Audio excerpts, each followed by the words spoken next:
Hi friends, இன்றைக்கி நம்ம என்ன பார்க்க போகிறோம் அப்படின்னா 11th ஸ்டாண்டர்டில் இருக்கக்கூடிய குப்தர்களுடைய ஷார்ட்கட் தான் பார்க்க போகிறோம். ஸோ கண்டிப்பாக எக்ஸாமுக்கு இந்த கொஷின் வந்தால் உங்களுக்கு கண்டிப்பாக ஞாபகத்தில் இருக்கும் வித் ஷார்ட்கட்டோட. ஓகேங்களா? ஸோ ஸ்டார்ட் பண்ணிடலாம். ஸோ ஃபஸ்ட்டு என்னதுன்னா மௌரியர்கள். ஓகேங்களா? ஸோ மௌரியர்களுக்கு அப்புறமா தான் குப்தர்கள் வந்து என்ன பண்ணுவாங்க அப்படின்னா இந்தியா ஃபுல்லாக என்ன பண்ணுவாங்க, ஆட்சி செய்வாங்க. இது எப்படி ஞாபகம் வச்சுக்கலாம் அப்படின்னா மௌனமாக குத்த வைங்க, அவ்வளோதான். ஓகேங்களா? ஸோ மௌனமாக குத்த வைங்க. அப்போ மௌரியர், மௌனமாக குத்த வைங்கன்னா குப்தர்கள். ஓகேங்களா? ஸோ அவ்வளோதான் ஷார்ட்கட்டு. ஸோ நெக்ஸ்ட்டு வந்து பார்த்திங்க அப்படின்னா இலக்கிய சான்றுகள் பார்க்க போகிறோம்.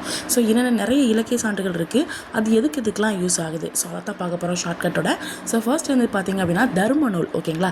ஸோ அப்போ தர்மம் அப்படின்னாலே உங்களுக்கு சட்டம், ஒழுங்கு, நீதி, நியாயம் இந்த மாதிரி சம்மந்தமாக வந்துடும். ஸோ அப்போ சட்டம் சம்மந்தப்பட்டது. ஸோ இது எப்படி ஞாபகம் வச்சுக்கலாம் அப்படின்னா ஷார்ட்கட்டு இந்த பக்கம் வாங்க.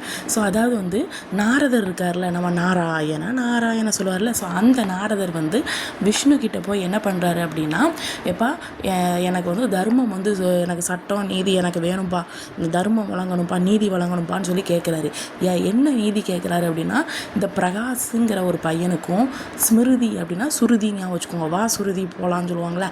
ஸோ அந்த சுருதிக்கும் ஒரு தர்மம் வந்து வழங்கணும், நீதி வழங்கணும் அப்படின்னு சொல்லி கேட்குறாரு. உடனே அதுக்கு விஷ்ணு என்ன சொல்கிறாரு, கொஞ்சம் காத்து இருக்க சொல்லு, காத்தியாயனார்.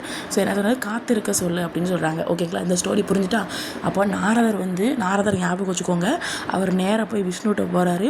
போயிட்டு எனக்கு தர்மம் பண்ணுங்கள், எனக்கு சட்டம், இந்த தர்மத்தை சொல்லுங்கள், சட்டம் என்னன்னு சொல்லுங்கள் அப்படின்னு சொல்லி கேட்குறாங்க. உடனே விஷ்ணு என்னன்னு கேட்குறாரு, இந்த பிரகாஷுக்கும் சுருதிக்கும் எனக்கு ஏதாவது நீதி தர்மம் ஏதாச்சும் ஒன்று வழங்குங்க அப்படின்னு சொல்லி கேட்குறாங்க. அதுக்கு அவர் என்ன சொல்கிறாரு, காத்து இருக்க சொல்கிறாரு. அதான் காத்தியாயினார். புரிஞ்சுட்டா? So next காமந்தகா. இது வந்து நம்ம வடிவேல் இருக்கார்ல. ஸோ வடிவேல் வந்து சொல்லுவார், அடா சண்டாளா காமந்தகா அப்படின்னு சொல்லி ஏதோ ஒரு வார்த்தைகளை திட்டுவார்ல. அப்போ அதில் வந்து அரசராக தானே இருப்பார். ஸோ அப்போ அரசருக்கு தர்ம நூல் அப்படின்னு ஞாபகம் வச்சுக்கோங்க. நெக்ஸ்ட்டு வந்து பார்த்திங்கன்னா குப்தர்களுடைய எழுச்சி.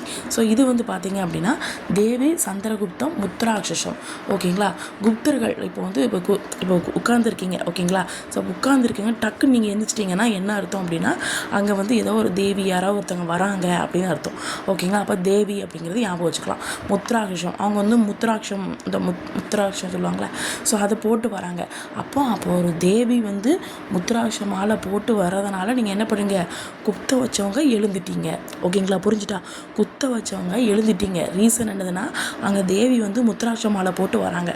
அவ்வளோதான். நெக்ஸ்ட் வந்து காளிதாசரின் படைப்புகள். ஒரு பாட்டு ஒன்று வரும்ல, காளிதாசா அப்படின்னு சொல்லி ஒரு பாட்டு வரும்ல.